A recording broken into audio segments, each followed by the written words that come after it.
Sarcasm Speaks. Jared and Bob coming at you on a Bruins night. We got playoff hockey. Bruins are going on right now. I don't know. Potentially, we could have ourselves a Jim Murray moment when he was back in Atlanta. We just start yelling in the middle of the podcast because the Bruins do something. Well, never mind. They fucking suck. They just went down 2-0 on a power play goal. So, you know, what's really funny is I was sitting on the couch watching the beginning of the Bruins game before we started recording, and Bruins came out flying. Like the first 6-7-ish minutes of the first period, they looked unbelievable. They were getting fast breaks. They were putting the pucks on the net. Like they had a couple really good chances. Ranta made some good saves. But it was like, wow, Bruins look good. There's a couple hits, I guess, but they're not, there wasn't anything crazy. Like they looked really good. And I'm sitting on the couch and maybe I jinxed it, but I don't know, who knows? And I sit there and I go, wow, the Bruins look awesome. That means that Carolina is going to get a cheap fucking turnover, skate down, and then score a goal. And it wasn't quite that. But it was Carolina got the puck after the Bruins had held possession most of the first half of the first period.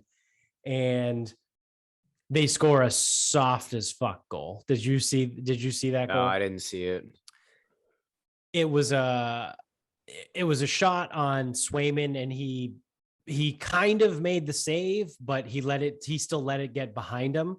And it like slow motion dribbled across the crease into like the back fucking corner. It hit like the post and then went in the net. So soft goal. And then obviously that power play goal was about as legit as it gets. I mean, it's a power play goal. So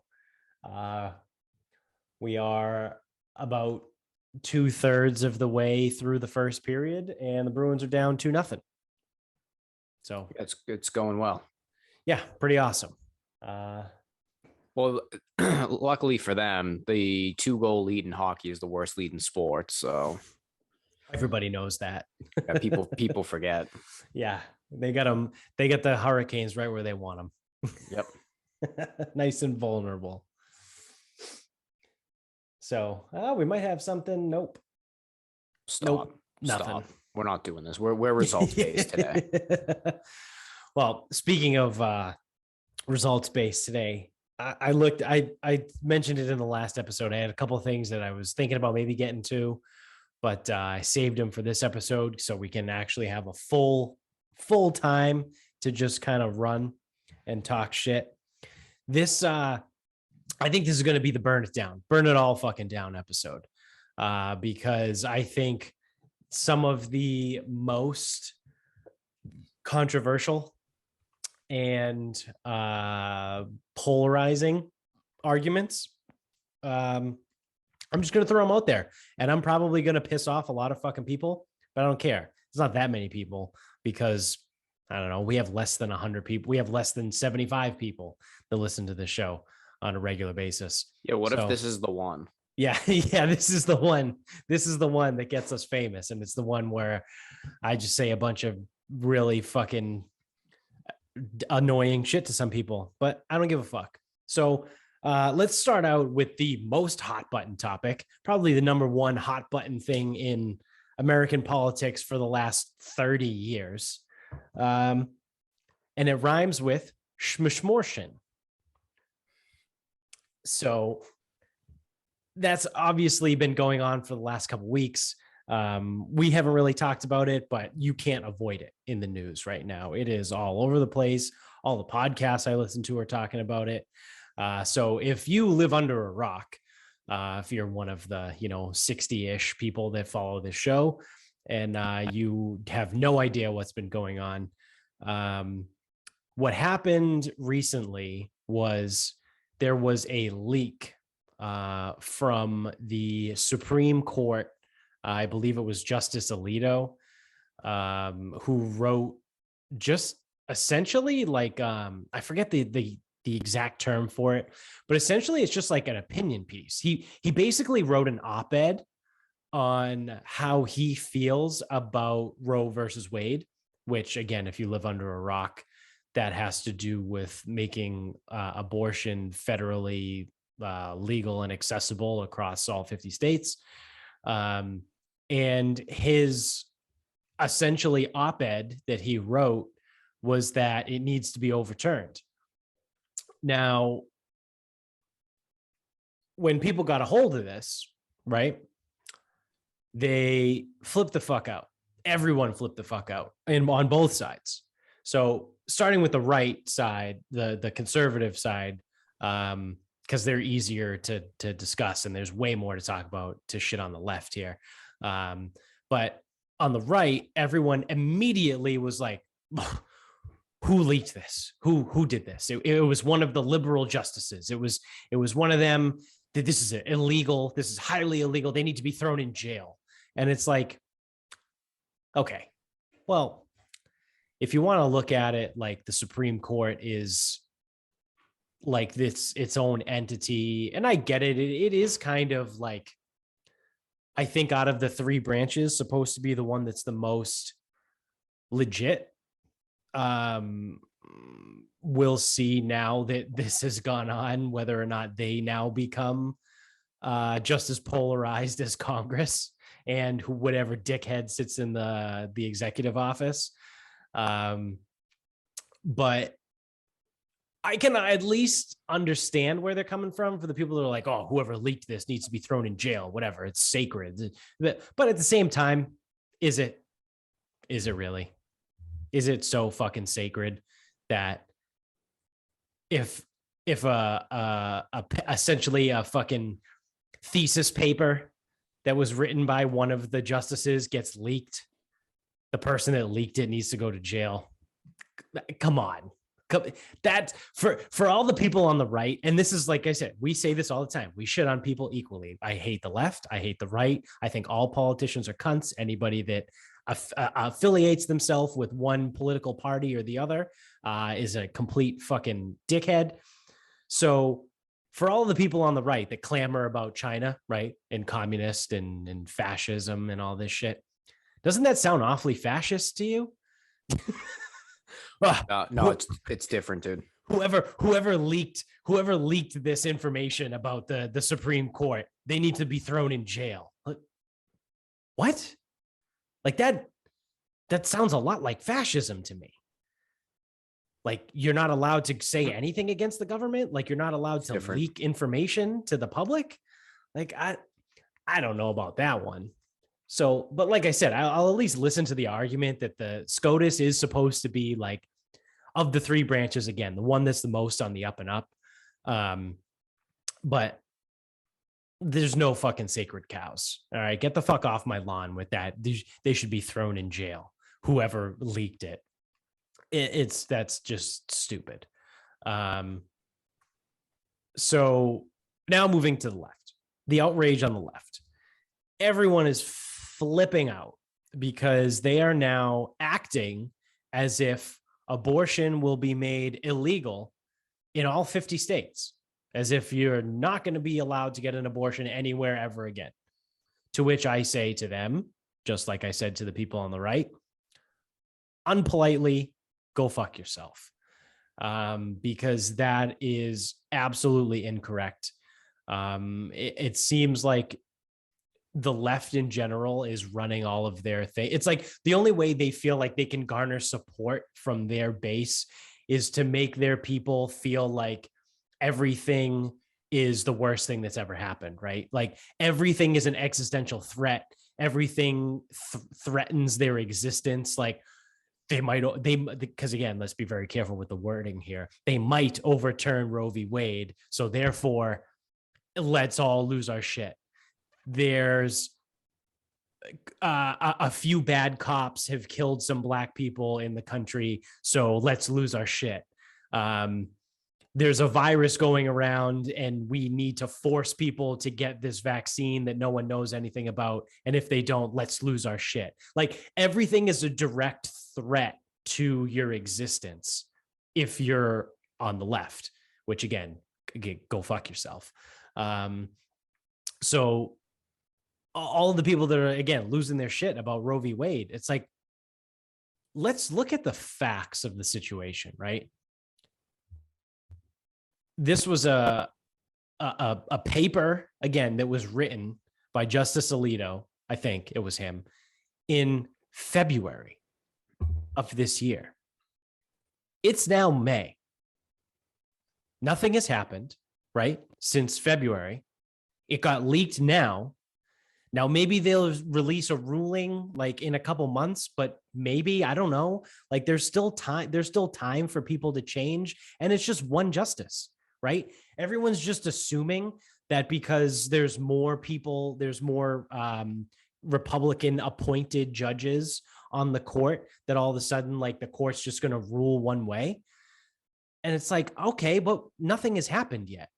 So you guys are like freaking the fuck out, losing your minds, like setting everything on fire, and nothing has happened yet. Like there was a one of the justices wrote something that said he thinks Roe v. Wade should be overturned. Cool. Like how many times has that happened over the last 40 fucking years since it originally got passed? Probably quite a bit, if I had to guess. Nope, this is the first time. Yeah. So everyone's flipping the fuck out, right? They're saying like, oh, it's going to get overturned. So now let's move into the second part of the argument. If SCOTUS does overturn Roe v. Wade, again, it does not mean a sweeping 50-state ban of abortion. All it means is that now, instead of the federal government saying all 50 states have to allow this, what they're saying is, well, the federal government has no jurisdiction over this sort of ruling. So therefore, if you want it to be legit over all 50 states, Congress, the legislative branch, needs to pass a law and codify it into law so that it applies to all 50 states. Or now it's just left up to all the individual states. Which isn't that what it is now? Which I'm fine with. No, so the ruling is that they need to allow it. The states are kind of, so the whole reason why this came up is because states have been kind of fucking with it and like towing the line, right? And crossing the line and waiting for SCOTUS to say something or something like that. But all 50 states have to allow it, but they're allowed to, I believe, kind of change when it's allowed up until, right? So like, I don't know, one of those crazy fucking states, either New York or California or Washington, was trying to say that like abortion is allowed up until like after the baby is born. And it's like, that's bullshit. That's murder. That's legitimate. That's no longer an abortion because that baby has been born. Like whether it's come through the birthing canal or born via C-section, like that baby is now outside of its mother and it's living. Like an abortion at that point is murder. So you can go fuck yourself. Yeah, I think once it hits oxygen, that's definitely yeah. Because if it consumes oxygen, does that make it a living organism?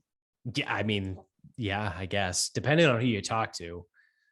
Because other people evangelical Christians say that because they're saying that life begins at conception. I would say an unfertilized egg is life. Now, yeah. I've heard some people say that. Yeah. Yeah, I mean, once it's out, it's fucking out. Yeah. Just give it up for adoption. Exactly. Like, how fucking hard is that? Yeah. Yeah. I don't know. I don't get a lot of this shit. Yeah, so I guess if you're concerned about this, then you probably live in Texas, Tennessee, SEC country plus Texas, the Dakotas. Yeah. And anywhere else that's super conservative. Yeah, and you're not a conservative, right? Like you're a liberal that you're a liberal that lives in a red state. And you're a liberal that lives in the wrong state. Yeah. Because the ones that are crazy, it's like what is Arizona a swing state? Yeah. Okay, so Arizona ain't gonna put in any crazy ass laws, you would assume. No. Plus, they have bigger shit to worry about. Immigration there is a fucking nightmare. Oh yeah, it's terrible. They do not give a shit about abortion. Yeah. But yeah, I mean, if you're like super liberal living in Texas, it's like, first of all, the Trevor Wallace video on Austin, hysterical. Yeah. And you live in Austin, you don't live in Texas. Right. Right. I don't know. It's like, don't live in Tennessee. Yeah. Yeah. So Tennessee's they are fucked. so Tennessee is one of the states. I think there's 6 states that have essentially what's called a trigger law, that is on their books, on their state constitution, legislation, whatever the fuck it is, that if Roe v. Wade ever is to be overturned, then immediately abortion laws change. So it's called trigger laws. But I believe not all 6 of them ban it outright. I think what it is, like, a lot of them are just like Oklahoma, I think last week just came out and banned abortion after 6 weeks, which, I mean, that's a little early. Like, Well, because it's hard to identify at that point, right? a lot of people don't know they're pregnant at 6 weeks. Yeah. So it's like, yeah, I mean, I understand, I get it, but like, I don't know. And again, I'm in no position to stand here and say this is what the date should be, because No, I don't know. I don't know. And I truthfully, I don't really fucking care either. We've talked about this before on the show a long time ago. Like, it is what it is. Like, I'm not pro-abortion, but I am pro-choice. Like, if I was given the option, not that I can, well, actually I can be pregnant because it's 2022. Yeah, you're So a man. if I did get pregnant, I don't think I would be able to go through with an abortion, but I think other people should have the right to do that if that's what they so choose. So where you draw the line, I don't know. A lot of people talk between 8 to 12 weeks. That's fine, whatever, somewhere along there. I think 6 weeks is a little too early. But that's not 45 really, weeks. Is 45 weeks too many? Yeah. Yeah. Well, that's what California wants. When full term is 40 weeks. Oh, so 45 is too many? Yeah, no, 45 is great if you're in California. True. Yeah. So all of this shit, right? Like, not, again, like I said, nothing has changed yet. There are some states that do have some trigger laws that are out there, all that shit. But like, I look at that, like, and again, you say what you want, like, oh, you're a guy, whatever. But again, I don't give a fuck about this, really, truthfully. And I actually prefer that the states make their own decision. I don't think if you've been listening to the show, following long enough, you know I hate the fucking federal government. The smaller we can make the federal government, the better we are. Because all of the people, if nothing else, what the last 2+ years should have taught us as a country is that we need a small federal government. Not this, oh, we need Big Brother to tell us what to do. No, we need Big Brother to shut the fuck up and leave us alone, because the people that live in the Northeast live their lives and feel and have opinions that are way fucking different than people in SEC country, and are way fucking different even still than the people that live on the left coast of the country. Do you think it's because we get seasons? Yeah, probably because we get seasons. Yeah, I would imagine that's what makes us the best. But you know what I mean? Like, that's if anything should be proof. Like, no. We don't need one law for the whole land. We need every state to be able to make their own decisions about this shit, because the people that live in Massachusetts don't believe the same things that the people that live in Iowa, and they don't believe the same things as the people that live in California, and California doesn't believe in the same shit the people that live in Oregon. You know what I mean? Like, leave it to the states, right? Like, this. Never mind that. If you even think about it, like, if you actually break it down, I don't know what a Massachusetts Congress consists of. Like, I don't know how many members. Yeah, I don't either. Let's just pretend it's 200 between both. That seems like a lot, but let's say it's 100 between both Senate and House in Massachusetts. Let's say it's 100 at the state government level. Yeah, state government. Let's say it's 100 people. That could be grossly over or underestimated. Don't know. Don't care. How many representatives do we have? 4? 13? At the federal level. 7? 7. I was going to say 7 or 8. How's 7 sound? Yeah. Okay, so we got 7 reps and 2 senators. Yeah. Which is 9 out of 500, 400. Yeah, it's like 420 something. Okay, so 9 out of 400 is what's representing us. If you want a big federal government, we have a 9 out of 400 representation. And again, all these numbers are we're not fact-based, not math-based. Yeah. So 9 out of 400. And you want us to be represented by the 9 out of 400, whereas 100% of whatever that figure is in the state is the people deciding for us. And you want to talk about like actually making a difference. Like if you go and vote for governor of Massachusetts, I actually would argue that your vote is still useless. But it serves some purpose, because if there's enough people who hate one person, then that person doesn't get in. And it's right. a little more party independent in Massachusetts. But like your local rep, like you could potentially actually get through to your local rep and actually speak to that person. Potentially. Yeah. Yeah. How the fuck are you supposed to convince a congressman from fucking Georgia? Or actually, isn't it that fucking crazy lady? How are you supposed to convince her of anything? Yeah, is that the lady that drinks blood and thinks that fucking, I don't know. Oh, it's the crazy blonde lady. Like, what is it? Mary Taylor Greene or something? Oh, Marjorie Taylor Greene. No, I think she's from Minnesota. Oh, she's Minnesota? So Minnesota. Yeah. Oh, I thought she was just some crazy ass fucker from Georgia. Yeah. I don't know. Let's see. Nope. Let's see. Nope, she is from Georgia. You're right. There we go. See? Not from Minnesota. She represents the Georgia's 14th congressional district. Yeah, she's fucking anyway. Crazy. Anyway, like, you know, especially in the state you live in, wouldn't you want the people who actually represent and live in the state? Like, I don't even know if the Massachusetts Congress people even live in Massachusetts. They probably don't, because Congress never ends. I mean, it ends for what, August? Yeah. Yeah. They just live in DC, or they go back and forth. So like, why? Yeah. Why why wouldn't you want? Like, I don't know who is a fucking representative from Massachusetts anymore.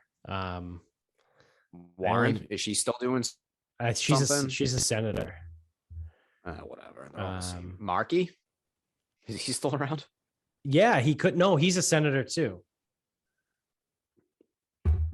Well, that's 2 senators. Yeah, but maybe Markey's a state senator, like the state level senator. No, hasn't he been federal? I don't fucking know. Oh yeah. So Elizabeth Warren and Ed Markey are the two state senators.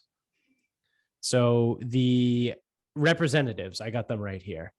There are 9 of them. So yeah, look at us. We were right. So we got Richard Neal, Jim McGovern, Lori Trahan, Jake Auchincloss, Catherine Clark, Seth Moulton, Ayanna Presley, Stephen Lynch, and William Keating. So, don't know who any of those fucking people are. And I would also gather that Jake Auchincloss probably has no fucking idea of what the people in his district actually want. So, well, maybe he got in 2021. Who's the longest serving dickhead? Bill Keating from the 9th district has been in since 2013. So I would be willing to bet that he probably has no fucking clue what the people in his district actually want. Nor does he care, right? Because he's just going to vote however he's told to vote by the powers that be.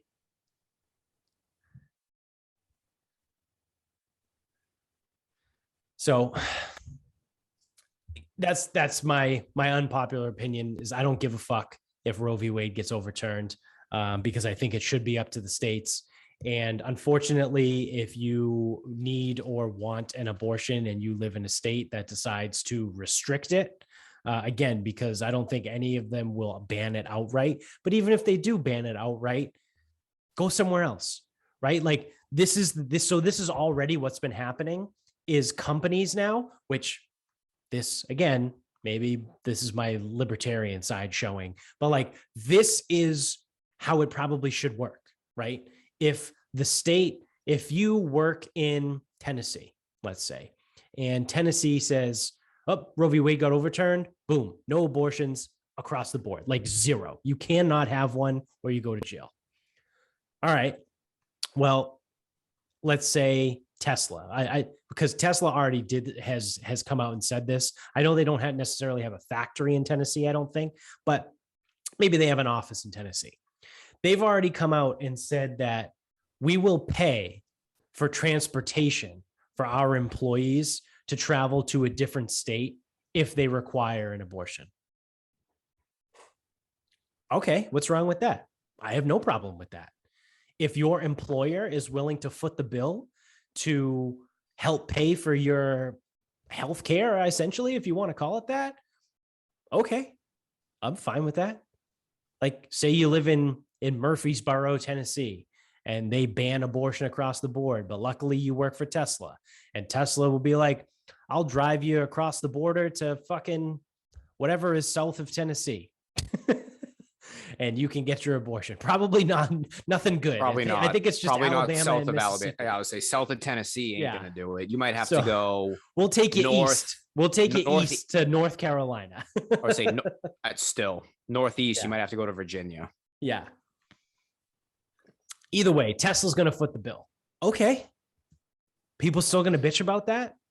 Probably. Probably, but that's because people suck. Well, Elon Musk bad. Well, yeah. Because I saw that people on Twitter were making like jokes of that too. They were like, the left does not know what the fuck to do with Elon Musk because he just came out, like obviously his whole Twitter thing. And for the longest time, everyone was like, oh, Elon Musk bad, Elon Musk, piece of shit, Jeff Bezos good, Bill Gates good. And now Elon Musk has come out and goes, yeah, no, if any of my employees want an abortion and they live in a state that doesn't allow it, I'll pay to transport them to a state that does and help them get it. And that's like all the memes on Twitter are like people's heads exploding and fucking all kinds of shit. They're like, the left does not know what to do with Elon Musk because he's a real person, right? Yeah, imagine that. And real people have nuance to them. Like if any dickhead sits there and says, well, I'm a Republican, so I feel like this. It's like, nope, you're a complete and fucking piece of shit. And your opinions no longer matter. They didn't matter to begin with, but now they absolutely don't matter because you just prefaced with your political party so you can fuck off.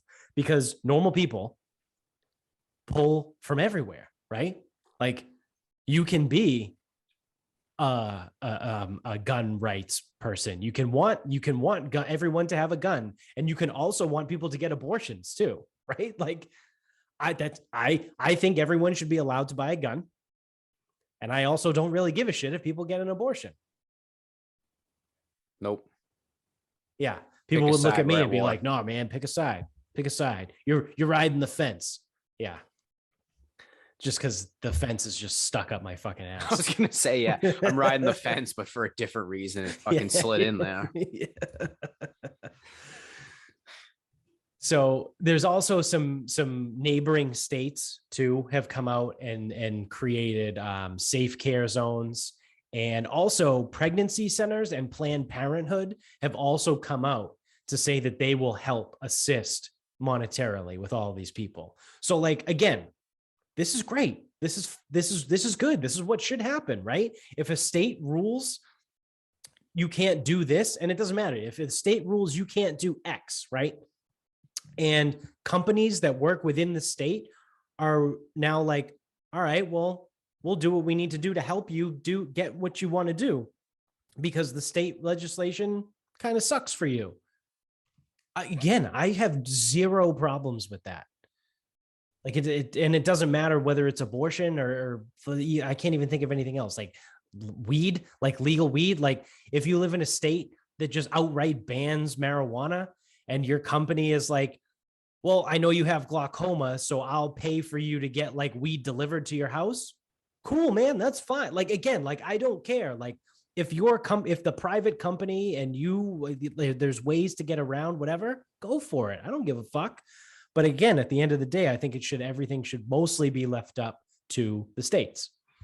And like I said, the neighboring states are helping out. Pregnancy centers, Planned Parenthood, all that shit. The other thing also I want to make very clear, because I saw this on Twitter that was circulating around, and unfortunately our buddy Nikos fell for this and got duped by it, because there's no context to this. So what had been going around on Twitter was Tennessee, which for some reason Tennessee really fucking hates abortion and all this shit. But for some reason, Tennessee decided to also pass a legislation that banned and made it illegal to get Plan B delivered in the mail. So you can no longer have the Plan B pill delivered to you in the mail. It's punishable by up to like a $50,000 fine or jail time, whatever. Like, for those things, trust me, no one's going to fucking go to jail because they got Plan B delivered in the mail. It's going to be some sort of fine. But either way, it's still illegal. So what someone did on Twitter, what a lot of people did on Twitter, was start tweeting that you can't get Plan B in Tennessee anymore. Tennessee just banned Plan B. And it's like, no, see, now you're a piece of shit, because you're either ignorant and spreading rumors essentially, and it's not true, because the actual law that was passed was you're not allowed to get it via the mail. So you can still walk your ass or drive your ass to CVS and buy it. It's available over the counter. You don't need a prescription for that. It's over the counter. You just walk right in, you pay whatever it is, 30, 40, 50 bucks, however much it costs. You get it and you're good to go. But everyone is like, well, Tennessee, you can't get Plan B anymore. Like, no, that's not true. You stupid fucks. You can't get it delivered through the mail, which I don't know how many people got it delivered through the mail anyway, but whatever. Got an auto ship. Yeah. Subscribe to it on Amazon to save 10%. Get a box delivered every month. So that's my whole spiel on Roe v. Wade and abortion and all that. That, again, I feel like a lot of people would be like, oh no, whatever, like, you're a dickhead. But I feel like if you're a normal person, I feel like my views on it aren't super outrageous. I feel like it's pretty straightforward. Like, again, like, I don't necessarily support it, but that doesn't mean I don't think other people shouldn't be allowed to do it. Right? Like, I don't know. It's like the First Amendment, right? It's like free speech. Like, free speech means free speech, means that you're allowed to get up and say whatever the fuck you want, which means someone could get up and say, I don't know, something that I totally disagree with. The Bruins are a great team and are going to win the Stanley Cup. Someone's allowed to say that. I don't believe it. I hate it. I think it's completely wrong, but that person is allowed to say that. You know, it's like one of those things. Like, again, I don't necessarily support it personally, but that doesn't mean that I don't think other people shouldn't be allowed to do it.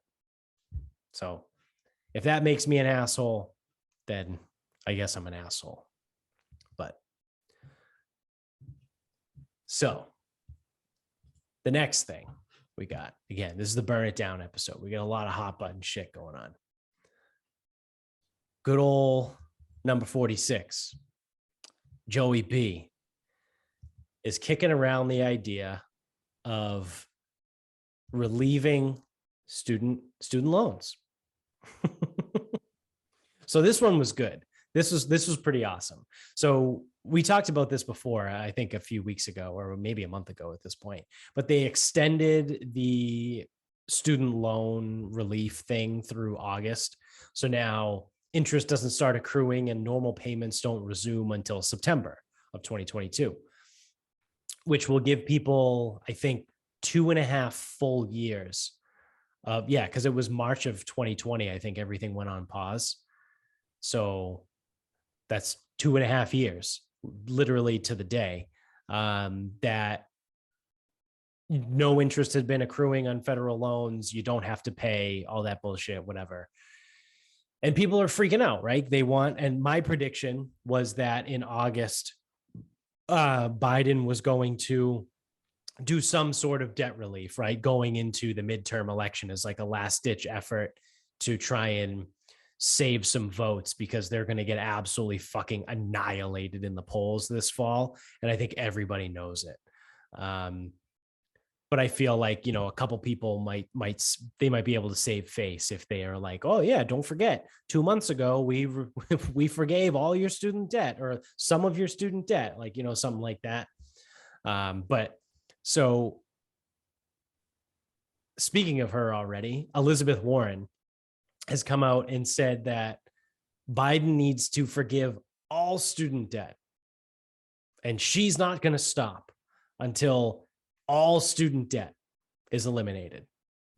To which I say, you're a dumb bitch, because we are already dealing with the worst inflation that the country has seen since the 70s, since the gas crisis. And you want to just take, I think is it $1.6 trillion or something like that? So it's something like that. You want to just take that and just burn it, right? You just essentially, right? You just want to poof, let's make it go away, except that it doesn't really work like that, because now all of that money, I'm not an economist. I don't necessarily know how it works like this, but I from what everyone says is when you make that go poof, inflation goes up like a lot. So your $7 gas, enjoy it to go up. Your fucking $8 for a gallon of milk, that's going to be $12 now. You know what I mean? Like, it's just going to be worse and worse and worse. So you can't do that, right? That's just dumb. Imagine those tax bills the first year, though. Yeah, that's the other thing. We talked about that on the show. You don't just get free money either. That gets counted as income. Yep. So that initial tax bill, you got to pay taxes on that. Yeah. So if you have $150,000 in student loan debt that just gets poof forgiven, well, in 2023, when the tax man rolls around in 2023 and he goes, okay, Joe Jabroni, we forgave $150,000 in student loans last year for you. So that counts as $150,000 worth of income at a 44% tax rate. You owe us $60,000. Yep. And it's like, whoa. You told me you were getting rid of it. Yeah, no, we did. But you have to pay taxes on it. Yep. So it's at $60,000. So now what do people do? They're like, well, I can't pay that. So they enter into a payment program. Yep. With interest. With the federal government, with interest. So now it's almost you're paying like that. It's almost like you should just continue paying off the student loans and skipping a step. Yes. Yeah. It's like, what's the line from Rick and Morty? It seems like slavery, but with extra steps. Yeah. Yeah. Like, it seems like student loans, but with extra steps. Yep. So that's just dumb, right? That's just stupid. But the rumors are that he's probably going to relieve $10,000 for everybody, because there's a lot of statistics that show that the people that hold the lower amounts are the ones that struggle more financially, right? So the thought process is, if you have $100,000 in student loan debt, you more likely than not are in a job or an occupation that pays you more money. So versus someone that has $20,000 in student loan debt, because there's all kind, it's a legit statistic, right? Like this is, I didn't just make this up for the show. Because the thought behind it too is people that don't finish college, right? People that go to college for like a year or two that have anywhere from, $2,000 to $20,000 in student loans. because they didn't finish college, which means they make less. So there is a legitimate like statistical information on this that shows that people that have lower student loan debt typically make less money in income. So the whole thought process behind that is, well, if we forgive 10,000 for everyone, those people that have $7,000 in student loan debt, but they only make, $35,000 a year, and they still struggle to pay their bills and then also pay their monthly student loan bill, that's going to be bigger for them. Like, it's going to be a big relief for them to get that, $180 to $400 a month thing back, so I understand that. I think $10,000 a person is only like $180 million that we would essentially light on fire, which is a lot better than 1.6 trillion. I don't know personally where I stand on it. I don't necessarily think anything should be forgiven, but I think if they do forgive anything, it should be not more than that $10,000 mark, because I feel like that's when you're going to get into like real financial problems, like economic problems. I mean, $10,000 for me would be cool because it's like a fifth, roughly, like a fourth and a half of like what I have left to pay. But like, it's not going to knock it all the way down, obviously. But like I said, those people that do struggle, that will help, that's cool. It's fine. But I also am a strong believer in like, no, man, I went to college. I decided to take these loans. Now I have to fucking pay it back. Like, I was an idiot fucking 22-year-old and took out a loan for $15,000 for grad school when I had free grad school anyway. Like, now I have to pay that back because I was a fucking retard, 8-9 years ago.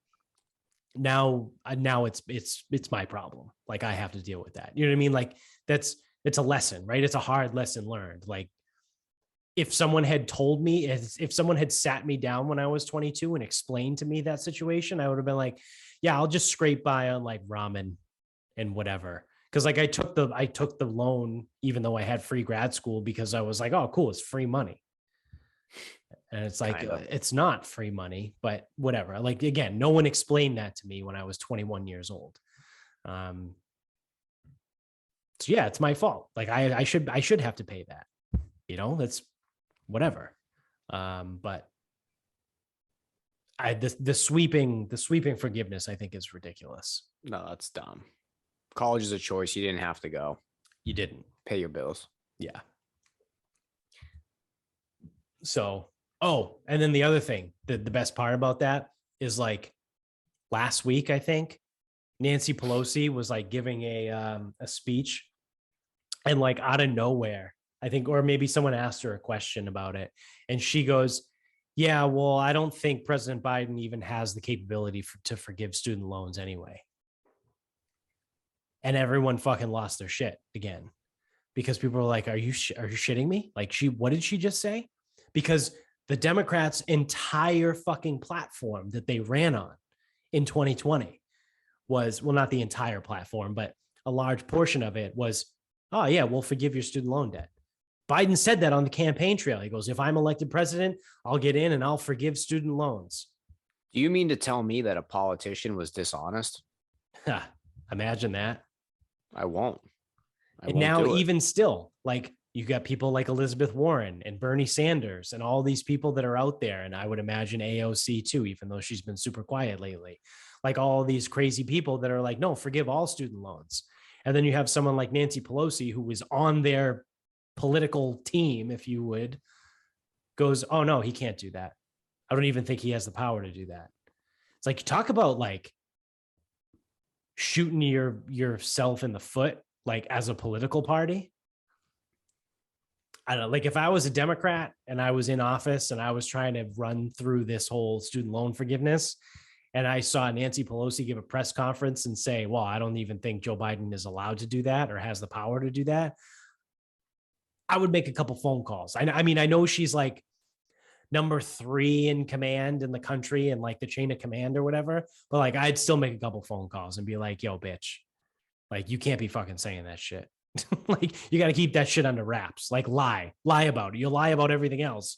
You lie about your fucking stock portfolio. So lie about this shit. Like we got elections to win in the fall. So I thought that was pretty interesting. Yeah, I don't know. That one's always gonna piss me off. Like that was your choice. You did all that. Right. And then someone will tell me, no, college is a requirement now. In order to get a job, you have to go to college. And it's like, no, you really don't. You don't. You don't need a fucking college degree to do what I do. That's for fucking damn sure. Yeah. I would say you don't need a college degree to do most jobs. Yeah, it's just a corporate idea. Like if you want to work corporately, then yeah, it's HR requires this and this and this and this, and you have to meet all of those before they even talk to you. Right.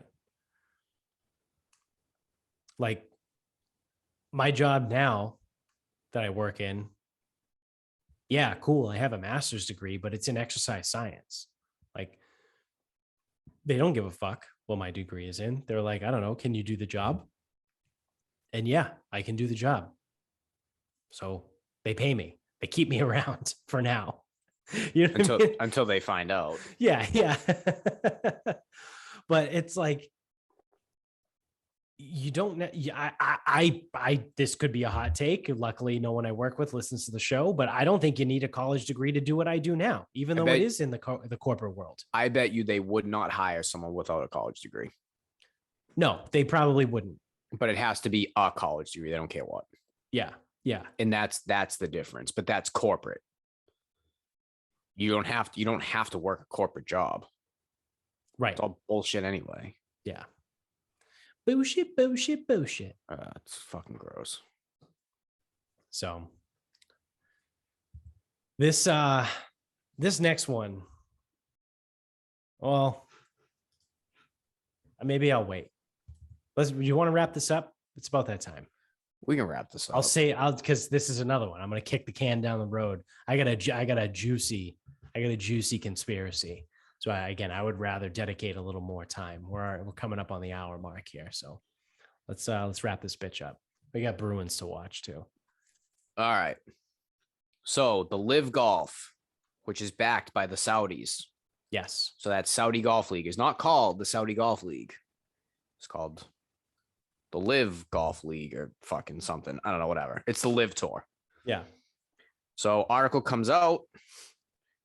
Live Golf Invitational Series event will have 19 of the top 100 players in the world, 6 of whom are currently ranked in the top 50.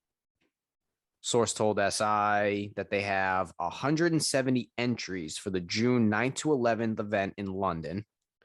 36 of them are ranked in the top 150 in the world. Several amateurs have also apparently worked out NIL deals, will also be part of the field. It's 48 guys.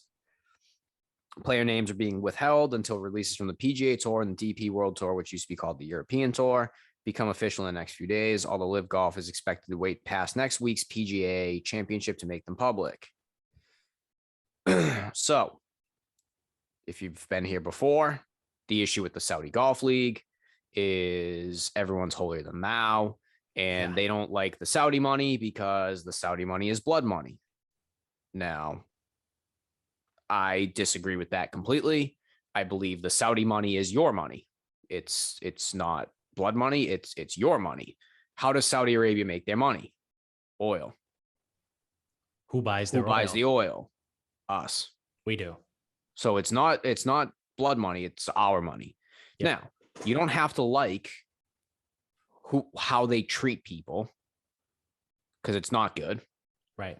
But unless you're prepared to look at each and every investment that the Saudi Gulf or that the Saudi Arabian government does, then you don't get to say, oh, you can't accept that money. How could they accept that money? Because you are probably buying products that are backed by the Saudi Arabian government. One of like Saudi Arabia, they have more money than fucking anybody, pretty much. It's like the richest family in the fucking world. Yeah. And how do they make their money? Same conversation from 30 seconds ago. Oil. What happens if the oil's gone? They make no money. So in return, they invest in all types of shit all over the place, everywhere. They're fucking everywhere. So unless you are prepared to research everything you buy, if you are one of these people that's like, oh, you can't accept that money from Saudi Arabia, that's blood money, you can't do that, then you need to check each and everything that you buy, participate in, or whatever, and find out if the Saudis are involved in it. Because I bet you they are involved with electric cars. It's just a head, Actually, they are. I'm looking at. They have to be. I'm looking at batteries. The Wikipedia for the Saudi Arabian economy and what it's based off of. The U.S. car company Lucid will begin building electric vehicles in Saudi Arabia. Yep. So you better not buy a Lucid car. I mean, I never heard of them, so can't buy Lucid. But like even like stuff like you won't be able to find this, but like, dude, they could invest in batteries. Yeah, I think they do. I think they do. They probably do. Lithium. I think they're a big investor in lithium. Do we talk about this? I think so. Oh fuck! Because it's like it is a hedge. It's hedging against. They're just hedging what they already have. Yeah. So their event starts in June. They're supposed to have 12 to 14 events, 48 guys, $20 million purse for 48. There's no cut, so it's guaranteed money. That's a lot of money, and especially for the PGA Tour. Guys on the PGA Tour receive $0 for being on the PGA Tour, right? So, who was the latest contract? I don't even know. Mookie Betts is getting like $400 million or whatever the fuck he got, and he's a baseball player, right? And he gets $400 million. Period. End of story. There's no ifs, ands, buts. There's no negotiation. He gets $400 million just by existing. He could suck for the rest of his contract, and he gets that money. Yeah. PGA Tour players, annual salary from the PGA Tour, they receive $0. Oh, but at least the PGA covers their expenses, though, right? They do not. Each PGA Tour player pays for their own hotel, their own flights, their own caddy, their own food. Oh, now, but at least the PGA Tour gives them a pension when they retire, right? So they actually, if you are fully vested, the pension's actually pretty good. But in order to get fully vested, you have to spend 5 full years or win so many events or win this or win that. And when you start describing these fucking people, it's all the people with all the money anyway. And that's what it comes down to is, I think Dustin Johnson is a NetJets guy. So he can get a private jet whenever he wants. He doesn't pay for it because he's sponsored by them. Right. He doesn't need, he can actually afford a private jet. But you got someone that gets in on their number. They were just at the Monday qualifier for the fucking Corn Ferry, and then they get a sponsor's exemption. They have to fly across the country. They have to pay for that flight. They got to pay for their hotel. They got to pay for a caddy. They can get player dining maybe twice a day, unless they have like a 10 a.m. tee time, in which case they can get it no times a day. And then, like that doesn't get compensated. They're all independent contractors. So that's the big gripe with the PGA Tour right now is even if you just gave these guys like, hey, if you earn your card, you get $250,000 a year. Right. No one would say a fucking thing because it's about $300,000 a year to base level play a full schedule on the PGA Tour. Because John Peterson released his tax returns from like 2014 or something. And he played full-time PGA Tour. It was about $300K. And he was saying that's like splitting rooms with people and not going out, not doing this and not doing that. Like you want to live a lavish lifestyle, then it's way more than that. But that's the thing. The PGA Tour is like you get nothing and you Right. pay. So Right. if you go out there, you say you were a full card member for this year and you miss the cut every single fucking week. First of all, woof. Second of all, you're about 300K in the hole. Yeah. So like these guys aren't really like, but it's not a good setup. So the Live Tour is supposed to kind of combat that a little bit, give these guys more money. They're going to play for crazy prizes. Like the prize money is going to be insane. So a lot of these guys that are a little bit older, they look at it and go, all right, well, I can just go play fucking half the events, probably make quadruple the money, no cut. Like, why not? And of the whatever, like 12 events, 11 of them or maybe like 9 or 10 of them are in the US. Yeah, they're mostly in the US. There's only like one of them that's actually in Saudi Arabia. There's one in London. Yeah, there's one in London. I don't even know if there was, dude. So now the other thing too is with all those like world ranking people, that includes the Asian tour. So there's probably some players in the top 100 that we've never even heard of. Yeah. So it's not all like when it's like, oh, 19 of the top 50 or 6 of the top 50 and 19 of the top 100. We might not have heard of those guys. 6 of the top 50 we've probably heard of. Right. I've probably heard of. So that was this morning. And as we were on here, lo and behold, PGA Tour doesn't grant a release. They're saying no. So any PGA Tour member that wants to go play in that event will not receive permission. And that's part of membership is if there's a PGA Tour event and you want to play a different event, you need to get a release. Generally, they grant it.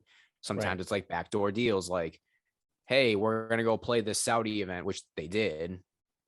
It just wasn't the Saudi tour. We're going to go play this event in Saudi Arabia. And the hush, hush, wink, wink deal is like, oh, we'll grant you your release, but you got to play Pebble Beach next year. Like that's what believed is supposed to be like the underlying deal. Right. Like, yeah, go play this year, but you got to play Pebble next year. Right. And all those guys went and Harold Varner won and it wasn't a big deal. And now it's a big deal because there's a competing league and golf media is full of pussies. Right. But the PGA Tour says no. So I think we have legal action incoming. I think the Saudis and I think Greg Norman are going to sue the fuck out of the PGA Tour. And it'll be quite interesting to see what happens from a like antitrust, anti-competitive, whatever, because all of these golfers are supposed to be independent contractors. Right. And by the PGA Tour saying, no, you can't go play that event. And if you do, basically we'll retaliate. Yeah. Yeah. That's basically what they said. Yeah. It'll be very interesting to see how this plays out. I'm interested now. Yeah. I mean, I'm not a labor lawyer, but I feel like you can't do that. No, I don't think you can. And I wonder if any of these guys will just jump ship and say, fuck it, fuck the PGA Tour. Like, I'm not going back. Yeah. I don't know. Could be. I mean, Jason Kokrak has already been one of the guys that's come out and talked about it. Yeah. He was like, yeah, I can go over there and retire when I'm 44 years old. Yeah.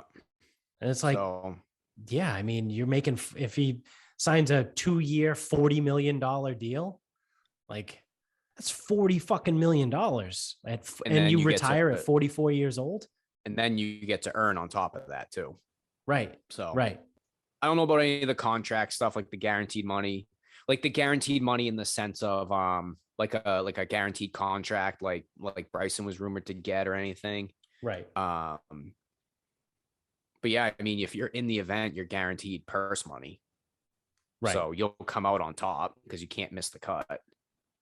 So I'll be interested to see, because I think we're going to court now. And the last time something like this happened, it was the USFL NFL. And I believe the USFL was awarded like $3. Yeah. Or something. Yeah. Yeah. Something like that. So I don't know. We'll see. But yeah, I don't know why I actually was optimistic for a second that they would let them fucking play, but that was a mistake. I shouldn't have thought that. Also, when you were talking before, I looked it up. The Hilton is very much entwined with the Saudi Arabian government. So for anyone out there that wants to poo-poo the guys that want to go play on the Live Tour, You can't stay at a Hilton you better never fucking stay at a Hilton hotel. or a Hilton property, which is Hampton Inn and I don't know Yep. how many other ones. Yep.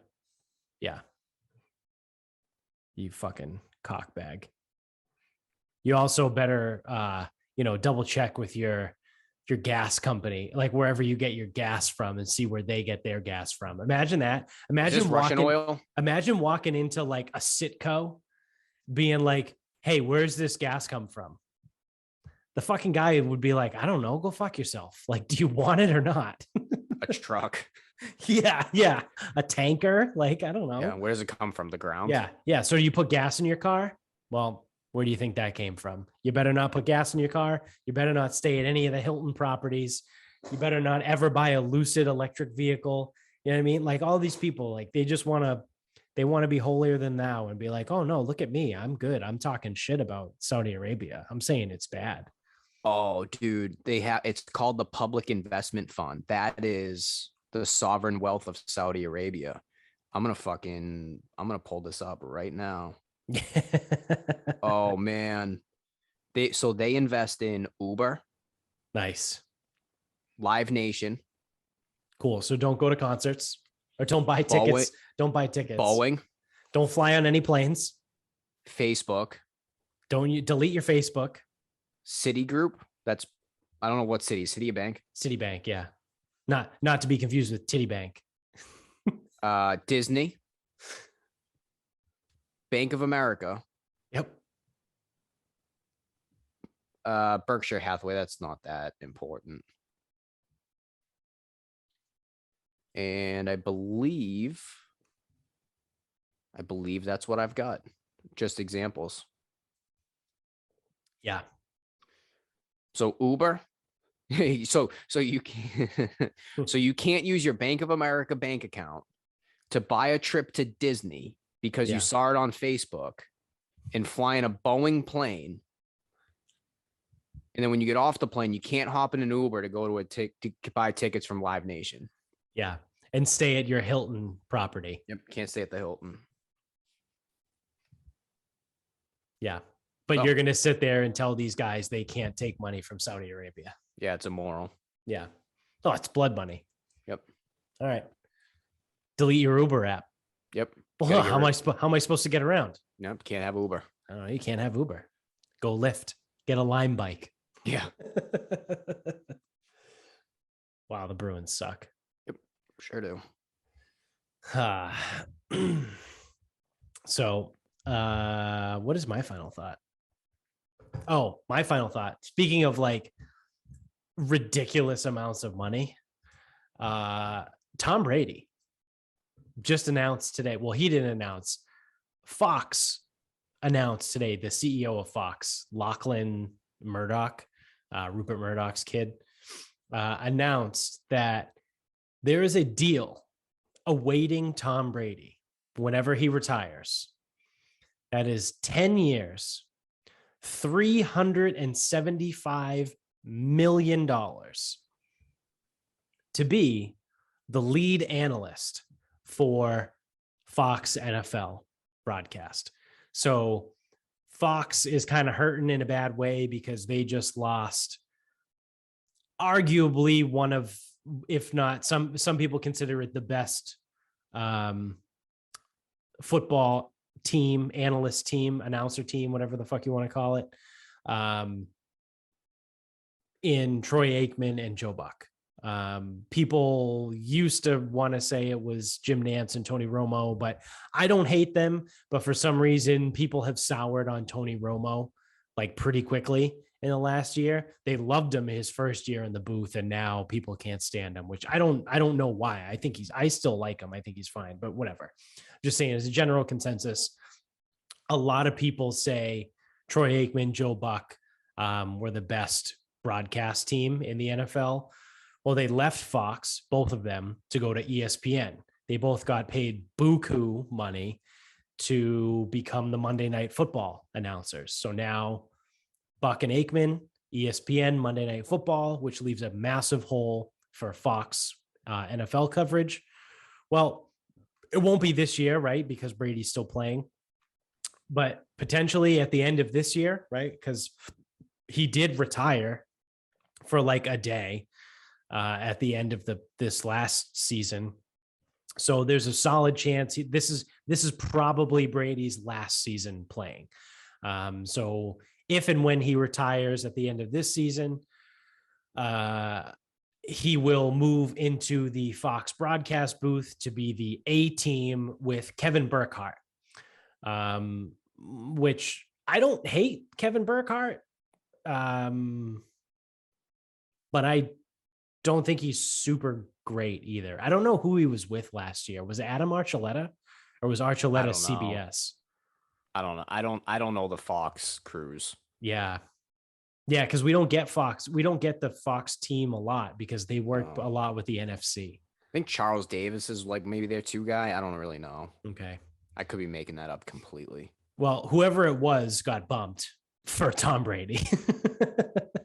So it'll be Brady and Burkhardt as their A team once he's retired. But holy shit, dude, 10 years, $375 million. You get paid $37.5 million per year to be a football announcer. And to that note too, a lot of people are like, yeah, he's the greatest football player of all time, but like, is he going to be good in the booth? Like, we don't know.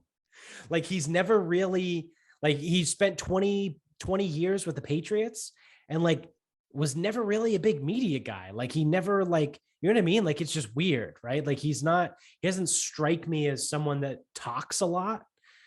And you got to talk quite a fucking bit when you're a NFL in the broadcast booth. So I don't think he's going to suck, but I don't know if his first year he's going to be as incredible as everyone thought Tony Romo was. But the other thing too, I saw this video, Vinny sent it to me. It was a video from the Pat McAfee show. He was like flipping out about the contract and the deal or whatever. And he goes, so I just did some quick math on this too. He's getting paid $37.5 million a year. He's got about 21 work days in the year. And I go, holy shit. Imagine working for 21 days. Now I know there's travel and there's stuff built in there too. Gotta prep. But 21 days effectively out of the year. And you get paid almost $40 million for that. Good for Tom Brady. Credit to him. Yeah. So that's that. Thank you for watching. If you're on YouTube, make sure you give us a thumbs up, click subscribe, rate and review on the audio show, wherever you're listening, whatever streaming service you use. Again, subscribe, give us 5 stars, whatever you can do over there. Hopefully we'll do a little bit better than the Bruins are doing tonight. Thank you to mybookie.com. Use the promo code SarcasmPod when you sign up to double your first deposit up to $1,000. My advice to you would be to live bet against the Bruins, but this is not going to come out until Thursday. So in game 6, it'll be take the Hurricanes. Take the Hurricanes to win in game 6 because it's all over. So go to mybookie.com when you do that. And when you sign up, use the promo code SarcasmPod to double your first deposit. Also, thank you to grillyourassoff.com.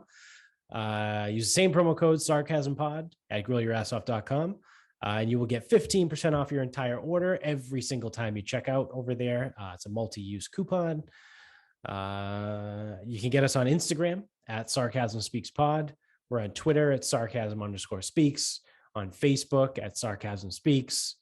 The website is sarcasmspeaks.com. All that everywhere. Anything that Sarcasm Speaks is us. So until next time.